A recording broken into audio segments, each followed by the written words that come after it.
रसिक श्रोते हो, नमस्कार. आकाशवाणी सांगली केंद्राच्या आजचे पाहुणे या कार्यक्रमात आपणा सर्वांचं स्वागत. गेली 42 वर्ष वैद्यकीय क्षेत्रात स्वतःचं नाव कमावणारे डॉक्टर दयानंद नाईक आजच्या कार्यक्रमात सहभागी झालेले आहेत. गेली 52 वर्ष नाट्यक्षेत्रात ते तितक्याच समरसतेनं काम करत आहेत. त्याविषयी आपण जाणून घ्यायचे. तर डॉक्टर, आजचे पाहुणे या कार्यक्रमात आपलं हार्दिक स्वागत. नमस्कार.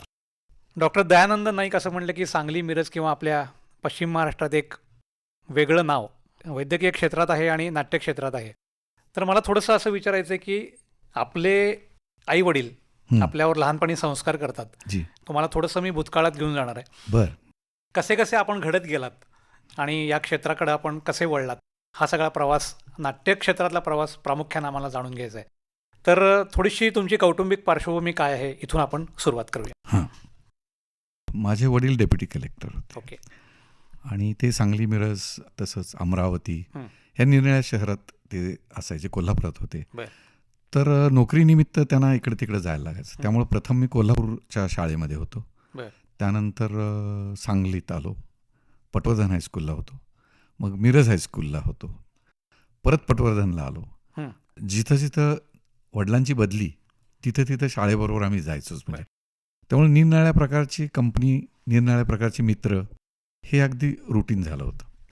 पण ह्याच्यातलं कधी शाळेत नाटकाची काही संबंध फारसा हे नव्हता. बरं, मला 2 बहिणी 2 भाऊ. माझी मोठी बहीण थोडंसं नाटकात काम करायची. पण तेव्हा मला अगदीच काही कळत नव्हतं, इतका मी लहान होतो. आणि सगळ्यात मोठ्या भावानी पण कुठल्या तरी नाटकात काम केलं होतं, पण मी ते बघितलं नव्हतं. अच्छा. म्हणजे असं काही फारसं बॅकग्राऊंड ज्याला म्हणतो आपण, तसं काही मला नाटकातलं फारसं मिळालं नाही. किंबहुना शाळा कॉलेज नंतर विलिंग्डनला आलो मी, तिथेही वेगळीच मंडळी असायची नाटकात. आणि तेव्हा कसं असायचं की ग्रुपसारखे अशी काहीतरी असायची, आणि जे अनुभवी आहेत त्यांनाच घ्यायचं. नवीन शिकून कुणी यावं थिएटरमध्ये अशी काही यंत्रणा राबवली गेलेली नव्हती कधी. त्यामुळं तसा थिएटरशी मी काही कनेक्टेड नव्हतो. मग पुढं मला तेव्हा PDFI असायचं, आता कसं 10वी 12वी आहे तसं. तर त्यानंतर मेडिकलला ॲडमिशन चुकली माझी 1 मार्काने. बरं. मग मी डेंटल सर्जरीला गेलो. अच्छा. डेंटल सर्जरी म्हणजे government dental college Mumbai, GDC त्याचा शॉर्ट फॉर्म. तर त्या कॉलेजमध्ये खूप नाटकांची परंपरा होती. कारण त्या कॉलेजमध्ये बेसमेंटला एक संपूर्ण थिएटर आहे की जिथं 600 लोकांची बसण्याची क्षमता असलेली अशी व्यवस्था आहे. आणि तिथं तालमी वगैरे तिथं चालायच्या. तर मुंबईला गेल्यानंतर मला काहीतरी वेगळे पण वाटायचं. तिथं मी तालमीला असायचो, बघायला जायचं आपलं. आणि मग तिथं सुद्धा काय, मुंबईमध्ये तुम्ही यू आर ॲन आउटसायडर, तर यू आर आउटसायडर. पण कधीतरी कुठलं तरी एक पात्र आलेलं नव्हतं, मग इकडे वाच असं म्हणून एकाने सांगितलं. डॉक्टर शिरीष आठवले म्हणून होते. आणि ते म्हणाले, तू अरे बरा आहे की आवाज याचा. आणि मग त्यावेळी त्यांनी मला एक छोटीशी भूमिका दिली. आणि ते माझं पहिलं नाटक, सदू आणि दादू, पु ल देशपांडे. म्हणजे त्याच्या आधी मी कधी स्टेजवर कधीही गेलेलो नव्हतो.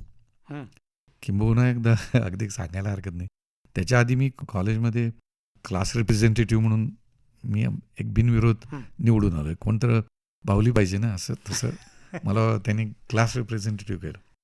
तर मला स्टेजवर जाऊन फक्त थँक्यू एवढंच म्हणायचं होतं किंवा धन्यवाद असं म्हणायचं होतं. तर मला त्या दिवशी काही ते बोलता आलं नाही असं, कारण एक प्रचंड भीती होती.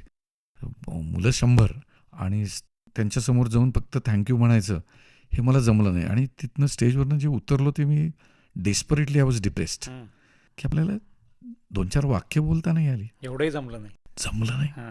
काय हे बरं नाही, हे इतकं मनाला लागलं. माझा एक मित्र होता, तो म्हणाला की अरे त्यात काय, आणि तो कॉन्व्हेंट आणि असं मराठी सगळं त्याला यायचं छान, तर त्याच्याशी बोलून वगैरे वगैरे वगैरे असं मला त्याने खूप कॉन्फिडन्स दिला. आणि मग ह्या शिरीष आठवलेनी जेव्हा स्टेजवर घेतलं तर माझं पाठांतर चोख करून व्यवस्थित करायचं. काय 8-10 वाक्य होती, पण तेवढी मी अत्यंत व्यवस्थित करायचो. मग बाकीची मंडळी जरा माहीतच आहे, तालमीमध्ये चेष्टामस्करी चालते तशी, तर मी कुठल्याही चेष्टामस्करीत कधीही असायचो नाही. मग माझा डायरेक्टर म्हणाला की अरे हा एकटाच असा आहे की जो सिन्सिअरली काम करतो. म्हणजे ते सिन्सिअरिटीचं एक ओझं माझ्या डोक्यावर देण्यात आलं. ते मला कधी नंतर उतरवता नाही आलं. मग तसं ते सुरू झालं. मग त्यानंतर 3 वर्षानंतर मी मिरजेला मला MBBSला ॲडमिशन मिळाली. अच्छा. MBBSला आल्यानंतर माझं ऑलरेडी ॲनाटॉमी, फिजिओलॉजी, मेडिसिनपर्यंत सगळं 3 वर्ष ट्रेनिंग सॉर्ट ऑफ झालं होतं. हं, हं. मग पहिल्या वर्षी मला सगळं बऱ्यापैकी येत असल्यामुळं तिथलं नाटक करूया म्हणून मग सुरू केलं मी. त्यावेळी भूमिकाच केली होती. तेव्हा त्या पहिल्या नाटकात भूमिकाच. बरं. पण ते काय गंमत म्हणजे बघा की घरातनं त्याला बाय दॅट टाइम विरोध होता माझ्या. हां. म्हणजे मगाशी तुम्ही फॅमिली बॅकग्राऊंड विचारलं. वडिलांना काय माहीत नाही, पण ते असं म्हणाले की अरे नाटकात जाणं म्हणजे भिकेचं लक्षण आहे ते. हं. तुला माहीत नाही का ते बालगंधर्वांचं काय झालं, ह्या नाटकांचे काय हाल झाले वगैरे वगैरे. आणि तो काळही असा होता की नाटकाकडे बघण्याचा दृष्टिकोन हेल्दी असा नव्हताच. म्हणजे ते काहीतरी व्यसन आहे अशा अनुषंगानेच लोक बघायचे. पण भैयासाहेब परांजपेंच्या समोरच राहायचो मी. बरं. तर भैयासाहेबांना समोर आधार कळलं की हा इंटरेस्ट घेतोय म्हणून. आणि पहिलं आमचे श्याम शिरोडकर म्हणून डीन होते, त्यांनी साष्टांग नमस्कार बसवायचं ठरवलं. वा. लेखक अत्रे. वाचल्यानंतर अर्थात बसवणार मी नव्हतो, मला काम करायचं होतं कवीचं. तर माझे वैद्य म्हणून डायरेक्टर होते. बरं. तर वैद्य सर शिकवायचे काहीतरी आणि मग मी पाठांतराला ऑलरेडी लागायचो. 2-2 पानाचे मोनोलॉग्स होते आणि असे मोठं नाटक होतं. आता त्यावेळी जी भाषा होती हं, हं. ती इतकी अप्रतिम असायची. हे सगळे अलंकारयुक्त बरोबर. आणि साहित्यिक मूल्य खूप असलेलं ते नाटक होतं. तर ते आम्ही करत असताना त्यातले उच्चार, किती त्यातलं जडत्व काय आहे, हे सगळं सतत मी अनुभवत होतो. शब्दावरचं वजन वगैरे. वजन हं. आणि पाठांतर. हो. मग ते माझे डायरेक्टर जे होते वैद्य, ते म्हणाले की अरे तू त्याला ह्याला जरा सांग, त्याला जरा सांग. मग मी सहकलाकारांना पण मी सांगायला लागलो हं, हं. की अरे ही डिक्शन इथं नको, तुझी मुवमेंट अशी पाहिजे. म्हणजे मला जे भावायचं ते मी सांगायचो. बरं. मग ते सगळ्यांना अपीलही व्हायला लागलं तेव्हा. हं, हं. मग ते वैद्य सर हळूहळू यायचे कमीच झाले. ज्या 3 अंकी नाटकात प्रथम काम केलं त्याचाच आउट ऑफ कंपल्शन दिग्दर्शक मीच झालो त्याचा. बरं. आणि नाटक छान गेलं. भीती होती की जुनं नाटक मेडिकल कॉलेजच्या गॅदरिंगला कसं जाईल, हं. पण ते इतकं छान गेलं. मग पुढं मेडिकल कॉलेजचे फारसेस बरेच बसवले मी. मग दिग्दर्शक म्हणून नाव जेव्हा लागलं ते नाटक कुठलं? पहिलं घेतलं शिंगावर, म्हणजे बरं. साष्टांग नमस्कार मी अनऑफिशियल डायरेक्टर, घेतलं शिंगावरचं मी ऑफिशियल डायरेक्टर. त्यानंतर रात्र थोडी सोंग फार केलं, दिनूच्या सासूबाई, सभ्यग्रस्त, मोरूची मावशी केली मी एका वर्षी. त्यानंतर येईल तशी नाटकं करतच होतो. जवळजवळ तेव्हा मेडिकल कॉलेजची त्या 4.5 वर्षात मी 8 ते 10 नाटकं बसवली. बरं. आणि नंतर मग इंटर्नशिपमध्ये किंवा हाऊसपोस्टमध्ये सुद्धा परत 4-5 नाटकं बसवली. हं. मग सूर्याची पिल्ले होतं, तुझा आहे तुझं पाशी होतं, प्रेमा तुझा रंग कसा ते होतं, प्रेमाच्या गावा जावे, अशी म्हणजे टिपिकल गॅदरिंगची खूप नाटकं बसवली. म्हणजे फार्सेस हा नंतर कंटाळा यायला लागला मला की अरे ते फार्सेस आपण काय करतोय, काहीतरी आशयघन कधी करणार का असं मला वाटायचं. पण तसं कधी संधी नाही मिळाली. पण नाटक दिग्दर्शन करत असताना सुरुवातीला तुम्ही अभिनेता म्हणून स्टेजवर आलात. बरोबर. मग असं कुठं वाटलं नाही की दिग्दर्शन करतोय आपण कुठं दिसत नाही, आपण स्टेजवर गेलो तर लोकांना दिसू, हा जो एक ट्रेंड असतो की लोकांना दिसणं, ते असं मनात नाही आलं की आपण रोल करावा दिग्दर्शन करण्यापेक्षा? मी अभिनय करायचोच, हां. पण दिग्दर्शक झाल्यानंतर मला असं लक्षात आलं की दोन्ही जबाबदाऱ्या पेलणं हे जास्त अवघड होतं. हां. त्याचं कारण तुमच्यातल्या नटावर काही वेळेला तुम्ही अन्याय करू शकता किंवा तुम्ही स्वतःचं काहीतरी जास्त मोठं करायला जाऊन अख्खी कलाकृती सुद्धा मारू शकता. बरं. असं जेव्हा मला वाटलं, मनापासून वाटलं की कदाचित मी माझ्याकडे स्वतःकडे जास्त लक्ष दिलं आणि एक खांबी तंबू असं ते नको होतं मला. बेसिकली हा एक टीम इफेक्ट आहे आणि तो टीम इफेक्टसाठी दिग्दर्शनात राहायचं असं ठरवलं. बरं. बाय दॅट टाईम मी त्वचारोग तज्ज्ञ झालो होतो, प्रॅक्टिस हळूहळू सुरू झाली होती. तर त्यामुळं दवाखाना सांभाळून करणं, मग मला असं वाटायचं की पुढे जर प्रयोग झाले तर दिग्दर्शकाला काही दरवेळी जायला लागत नाही. त्यामुळं टीम पाठवली की नाटकाचे प्रयोग होऊ शकतात. मग मी दिग्दर्शनातच जास्त रमलो. मग ते करत असताना मला काय काय जाणवायचं, अर्थात इतर वाचनही माझं बऱ्यापैकी असायचं. म्हणजे असं म्हणतात की मेडिकल कॉलेजमध्ये तर वाचन कमी असतं, पण तसं काय आमच्या काळात तरी नव्हतं निदान. तर मी वाचायचो खूप. आणि दिग्दर्शन करत असताना एक महत्त्वाची गोष्ट म्हणजे नुसतंच नाटक बसवणं नाही किंवा भूमिका समजावून त्याच्या नटांच्याकडनं काढून घेणं नाही, तर टेक्निकल गोष्टींच्या मध्ये पण दिग्दर्शकाचं लक्ष घालावं लागतं. प्रश्नच नाही तेव्हा तर. हा जो अभ्यास त्याचा आहे, म्हणजे तुम्ही ज्या काळात नाटकं करायला सुरू केली किंवा बसवायला सुरू केलीत, कसं काय मार्गदर्शन तुम्ही घेत गेलात, त्याच्यासाठी काही रेफरन्सेस मिळवले किंवा या क्षेत्रातले गुरु कोण तुमचे? तसं म्हणाल तर भैयासाहेब परांजपे हे गुरु असं मी म्हणेन. हां. म्हणजे मेकअपसुद्धा त्यांना करता येत असे. नेपथ्याबद्दल त्यांना चांगली माहिती असायची. लाईट्सबद्दल, कारण त्यांनी 1956 साली तुझं आहे तुझं पाशी मधला डॉक्टर सतीश केला होता. बरं. आणि त्यामुळे त्यांना खूप अशी हे होते. त्यानंतर डॉक्टर मधु आपटे त्यांची ती टीम होती. तर त्यांच्याकडनं मला थोडं मार्गदर्शन मिळायचं. हं. आणि आपल्याकडे चौगुले म्हणून एक थिएटर मॅनेजर होता, जनता थिएटर जे आता हं. दीनानाथ जे म्हणतो आपण, तिथं तो उत्साही माणूस होता. मग आम्ही काय फ्लॅट्स आणायचे, कुठं तर दोरीने जोडायचे वगैरे, इथपर्यंतच ते करू शकायचो. लाईट्सबद्दल म्हणशील तर बेसिक लाईटचं स्ट्रक्चर, ह्याच्या पलीकडे ते जायचं नाही. बरं. पण मेकअप वगैरे ह्या गोष्टीचं ट्रेनिंग तेव्हा घेतलंच आणि ते करू शकायचो आम्ही. बरं.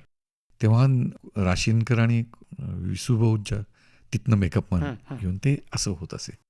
पण ते सुद्धा गरजेपुरतं तरी सुरू झालं हो. होतं. साधनांची मर्यादा होती. साधनांची मर्यादा होती, आर्थिक मर्यादा होती. हां, हां.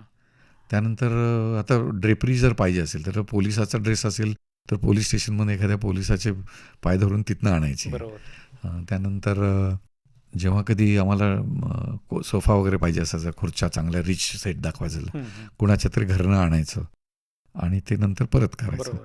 मग ते आणण्या नेण्याचं भाडंसुद्धा देणं हे जड जायचं. हं. पण ती एक जबाबदारी असायची ना, आमच्याकडे बघून लोक देत आहेत ते बरोबर. असं. मग ते हे सगळं तेव्हा चालूच होतं. मग सेट बनवून घेणे असं काही व्हायचं नाही. हं. हं. पण जसं जसं पुढची नाटकं व्हायला लागली त्यात मग सेट, बॉक्स सेट जसे हे झाले, म्हणजे त्याच्या आधी नाटकाच्या संहितेला जी गरज आहे त्याप्रमाणे. त्याप्रमाणेच करायला बरं. लागलो. बरं. आणि तशी संधी झाली, आर्थिक स्थिती सुधारली, पैसे देणं शक्य होतं. हं. म्हणजे आता 3 पैशाचा तमाशा जेव्हा बसवलं हं. तेव्हा त्याला काही हेवी सेट्स वगैरे असं काही नव्हतंच, पण म्युझिक वगैरे खूप हो, होतं. हो. तर ते सगळं करताना खूप खर्च व्हायचा. म्हणजे साधारण 40-45 मुलं तालमीला असायची आणि 12-13 प्रवेश होते. तर हे सगळं सुरू असायचं. तर तेव्हा त्या काळात नाटकाचा जवळजवळ 33 ते 34 हजार रुपये खर्च झाला होता प्रोडक्शनचा. बरं. पण पुढे 5-6 प्रयोग केले, सगळे पैसे मिळाले वगैरे. हं. पण अशी एक सोय झाली. पण ह्याचा अभिनयाच्या दृष्टीने अभ्यास तर फक्त स्वतःचं स्वतः वाचून बघणे, हं. पॉज म्हणजे काय हे जाणून घेणे, डिक्शन म्हणजे काय जाणून घेणे, मग त्याचं डिक्शन बदललं की अर्थ काय होईल त्याचा अभ्यास करणे हं. आणि स्वतःशी बोलत राहणे त्याबद्दल. बरोबर. म्हणजे आता मी काय करू किंवा आता मी काय करू, हां. मी काय करू, मी काय करू, हं. असे काहीही कुठेही जोर देऊन बघायचे, प्रश्नचिन्ह, पॉझेस, हे केलं. त्यानंतर डॉक्टर असल्यामुळे एक मोठा फायदा झाला. आमच्याकडे ॲनाटॉमी नावाचा जो विषय आहे हं. त्याच्यात शरीरशास्त्र विज्ञान, ते बरोबर.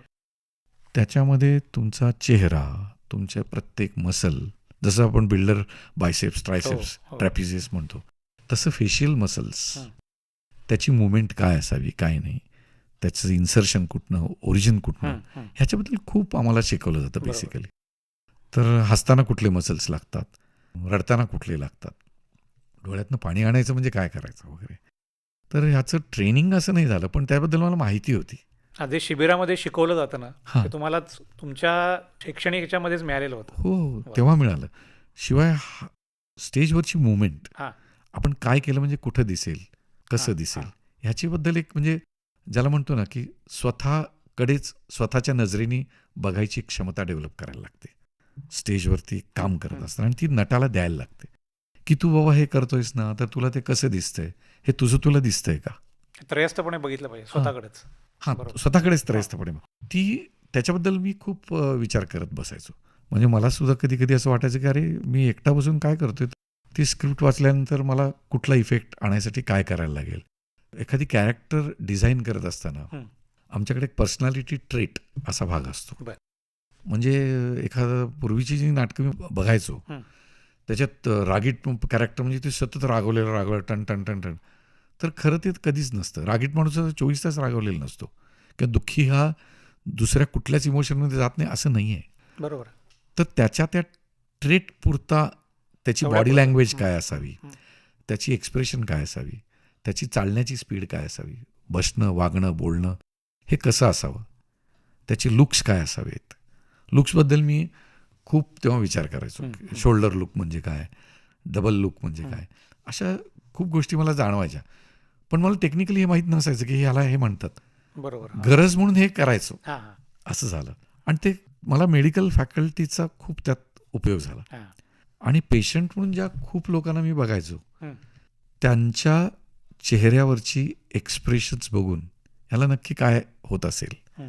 हेही मला रीड व्हायला लागलं. बरं.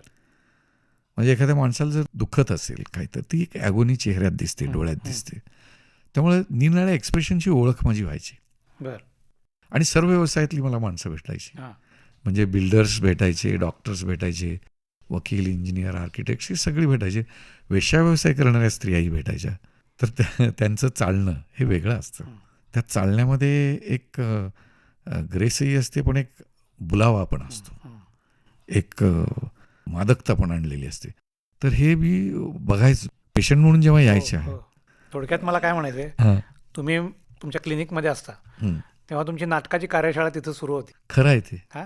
अगदी खरं आहे. म्हणजे मला असंही वाटतं की पेशंटशी बोलताना मी त्याच्या कुणीकडे बघितलं पाहिजे, हां. त्याच्या डोळ्यात डोळे घालून बघितलं पाहिजे, किंवा काही एखादी गोष्ट समजावून सांगत असताना माझ्या बॉडी लँग्वेजमधनं त्यांच्या आजाराबद्दलचा एक सद्भावना जी आहे, हं. किंवा मी तुझ्याशी बाबा कनेक्टेड आहे, हां. सहभागी आहे मी तुझ्या भावनेत, बरोबर. असं माझं एक्सप्रेशन असणं ही गरजेची गोष्ट. त्यांना थोडं रिलॅक्स करणं गरजेचं आहे. हां. किंवा माझा चेहरा असा पाहिजे की समोरच्या माणसाला हं. माझ्याशी बोलावंसं वाटलं पाहिजे. बरोबर. आणि सांगितल्यानंतर काहीतरी एक आश्वासकपणा माझ्या चेहऱ्यात असला पाहिजे, हे मला जाणवत होतं. आणि हं. थिएटर केल्यामुळं मला हे प्रॅक्टिसमध्ये त्याचा उपयोग झाला. मग हे खूप डेव्हलप होत गेलं असेल. हे ॲट ए टाईम हां, सगळं, हां. म्हणजे हे तिकडेही आणि इकडेही. मग पेशंटची बऱ्याचदा असं होतं की आता मेडिकल प्रोफेशनमध्ये हिस्ट्री हां. घेणं, तर बऱ्याचदा डॉक्टर्सना वेळ असतो नसतो. त्यामुळे ते हां ठीक आहे हां ठीक आहे असं पण होतं. हां. तर ते पेशंटना नाही चालत. हे मला जेव्हा पहिल्यांदा कळलं तेव्हा त्यांची संपूर्ण हिस्ट्री ऐकून घेणे, ऐकून घेतल्यानंतर सुद्धा त्यांना एक 20 ते 25% बरं वाटायला लागतं. कारण ह्याच्या आधी कुणी ऐकूनच घेतलेलं नाही असं त्यांचा अनुभव असतो. बरं. मग एकदा ऐकून घेतलं की मग तुम्ही काहीतरी सांगू शकता आणि ते स्वीकारू शकतात. मग बरं होण्याचा मार्गही होतो. कारण एक विश्वासानं आलेला असतो पेशंट की तुमच्याकडे गेलो की मी बरं होईन. पण समोरच्या डॉक्टरांच्याकडनं तसा जर चांगला रिस्पॉन्स किंवा पॉझिटिव्ह आला तर ते जास्त हो, म्हणजे दोघांच्याही दृष्टीनं. हां, म्हणजे मी असं म्हणेन की माझ्या नजरेतून, माझ्या चेहऱ्याच्या हावभावावरून, हं. माझ्या बॉडी लँग्वेजवरनं, तसंच माझ्या आवाजाचा जो काही मांडणी असेल किंवा सॉफ्टनेस असेल, ज्याला म्हणू आपण पॅशनेट, कंपॅशनेट असा जर आवाज असेल तर समोरच्या माणसाला माझ्याबद्दल काहीतरी विश्वास वाटू शकेल. आणि तो डॉक्टर म्हणून असणं ही नक्की गरज आहे. वा. खरं तर ती ऑल टाईम गरज आहे, पण आत्ताच्या काळात ती जास्त गरज आहे असं मला वाटतं. तुम्ही जे आत्ता दिग्दर्शक म्हणून काम करत असताना किंवा नाटक करत असताना त्याचे जे सगळे ॲस्पेक्ट्स आहेत ते पेशंटवर ॲप्लाय करताना तुम्हाला काही वेगळे अनुभव येतात? येतात की हां. आता कुष्ठरोग हां. हा माझा म्हणजे व्यवसायात खूप पेशंट बघत असतो. बरोबर. त्यांना जेव्हा प्रथम तुम्ही सांगता की तुला कुष्ठरोग झाला आहे, त्यावेळी त्याला इतका प्रचंड धक्का बसलेला असतो. बरं. त्या धक्क्यातनं त्यांनी सावरणंही महत्त्वाचं असतं. तर त्याला सावरण्यासाठी कित्येकदा एक साधा स्पर्श हं. हा फार मोलाचा असतो. बरं. डिफॉर्मिटीज झालेले असतात हाताचे, म्हणजे हात वेडेवाकडे झालेले असतात. तर त्याला कोणी स्पर्शच केलेला नसतो बऱ्याचदा, अच्छा. कुष्ठरोगी आहे हो, म्हणून. हो. तर मी त्यांना स्पर्श करून त्यांच्याशी बोलायचो. हं. त्यांनी इतका विश्वास निर्माण होत असे की त्याची भूक ती आहे ना, हो. आणि त्याला स्पर्श ज्ञान नसतं, मग त्याला टोचलं तर कळत हां. नसतं, किंवा त्यांना जखमा झालेल्या असतात हो. पायात. त्या वॉर्डमध्ये मी 2 वर्ष काम केलं आहे, म्हणजे लेप्रसीमध्ये. त्यांना पायाला झालेल्या जखमा त्यांचं ड्रेसिंग करणं हे खूप मोठं काम असतं. हं. बऱ्याचदा माणसं तिकडे फिरकत पण नाहीत, पण मी त्यांची ड्रेसिंग रीतसर करून येत असे. हं. पण माझ्या आईवडिलांना एक एकदा त्याचं टेन्शन असायचं. म्हणजे घरी आल्यानंतर तू आधी आंघोळ कर, हं. हात स्वच्छ धु आणि मगच जेवायला बस. पण मला असं म्हणजे लेप्रसीच्या पेशंटना काय वाटत असेल, हं. मी त्यांना तपासून जेव्हा घरी जातो तेव्हा मला घरीसुद्धा साधारण जरा तू काळजी घे वगैरे असे वाक्य आल्यानंतर, जर तुम्हाला ह्या पेशंटकडनं काही धोका नाही हे माहीत असेल तर स्पर्श व्हावा ना. हं. हा जो इमोशनल आस्पेक्ट आहे म्हणजे डॉक्टर पेशंट हां, हां. रिलेशनशिपमध्ये, त्यात स्पर्शाचं महत्त्व फार आहे असं मला वाटतं. आणि स्पर्श हा विषय नाटकाशी संबंधित पण खूप आहे, कारण तुम्ही कसे स्पर्श करताय त्याच्यावर पण बऱ्याच गोष्टी अवलंबून असतात. बरोबर. जसं खांद्याला हात लावणं, हो. हातात हात घेणं, शेक हँड करणं, किंवा डोक्यावर हात ठेवणं, म्हणजे काही वेळेला स्पर्श न करता तुमच्या भावना व्यक्त करणं. हं. आता स्पर्शामध्ये सुद्धा जसं स्त्रियांना गुड टच बॅड टच हो. माहीत असतं, चांगला स्पर्श वाईट स्पर्श, तर नाटकाची किंवा संहितेची गरज काय आहे हं. हे बघून कमीत कमी ह्याच्यातनं जास्तीत जास्त भावना व्यक्त होणं. म्हणजे मला मादक स्पर्श दाखवायचा असेल तर तोही मी दाखवीन, पण त्याच्या आधी एक्सप्रेशन्सनी तयारी करीन बरोबर. आणि मग स्पर्श करीन अशी भीतीच फक्त दाखवीन. हं, हं. शेवटी हा मनावर केलेलाच आघात आहे. होय. ते अर्थात दिग्दर्शकीय कौशल्य म्हणू किंवा त्याची जबाबदारीच आहे की मला जे पाहिजे ते लोकांच्या मनात तसं आणत गेलं पाहिजे. हं, हं. ती भावना लोकांची यायला मानसिकता तशी तयार होते. तयार व्हायला पाहिजे. बरोबर आहे. तर त्या सगळ्या ह्याच्यातनं हे थिएटरमधलं खूप मला उपयोग व्हायचा. दोन्ही गोष्टी तुम्हाला म्हणजे परस्पर पूरक आहे पूरक असं आहे. मला वाटतं. वा. सुरुवातीच्या काळात तुम्ही ज्या नाटकांचा उल्लेख केला, जी तुम्ही नाटकं दिग्दर्शित केलीत, त्याच्यामध्ये अनेक विनोदी नाटकं आणि जी खरंच गाजलेली पण होती. हो मग ती करताना काही वेगळं दडपण मनावर होतं की हे नाटक ह्या माणसानं एका उंचीवर नेऊन ठेवले, ते आता मी करायला लागलो आहे आणि माझ्यासमोरचे कलाकार हे सगळे नवोदित आहेत, मेडिकल कॉलेजचे स्टुडंट आहेत. मग ते करताना काही दडपण मनावर होतं? मला तर काहीच दडपण नव्हतं. त्याचं कारण मला कुठं काही नाव नव्हतं आणि काही हं, नव्हतं. हं. दुसरं, ही सगळी जी नाटकं मी बसवली ती मी आधी कोणाची बघितलेलीच नव्हती. वा. त्यामुळं माझी पाठी इतकी कोरी होती, त्यामुळं मला सुचेल तेच हां. असं मी करत हां. गेलो. खरं दिग्दर्शक म्हणून मला असं जे वाचत असताना किंवा जेव्हा तुझं आहे तुझं पाशी मी बसवलं हं. पु ल देशपांडेंचं नाटक, हे लोकांना प्रथम विनोदी वाटतं बरं का, नाही पण तसं ते. तसं नाही आहे. नाही. तेव्हा ते मात्र प्रोफेशनल मी बघितलेलं नव्हतं आधी, पण मला ते ह्यांचं काम छान आहे त्यांचं काम असं लोक सांगायचे. पण तुझं आहे तुझं पाशी मी वाचल्यानंतर मला पु ल देशपांडे काय विचार करत असतील आणि नाटक बेतत असताना निरनिळ्या फिलॉसॉफींचा हं. काय तो त्यांनी मांडलेला आहे आलेख. आणि म्हणजे प्रत्येक माणसाला एक स्वतःची जगण्याची फिलॉसॉफी असते. हो. दुसऱ्या फिलॉसॉफीज तुम्ही बघत असताना तुम्ही खूप तिकडे अट्रॅक्टही होऊ शकता, हं. पण ती फिलॉसॉफी मला ॲडॉप्ट नाही करता येणार. हां.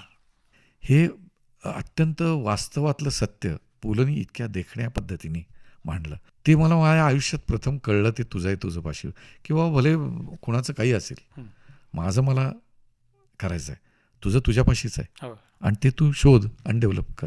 कारण त्या नाटकातली जी पात्रं आहेत ती पण प्रत्येकाची एक वेगळी फिलॉसॉफी आहे. अगदी म्हणजे आचार्यांची वेगळी होय. आहे, काकाजींची अशी वेगळी. रसिली आहे. होय.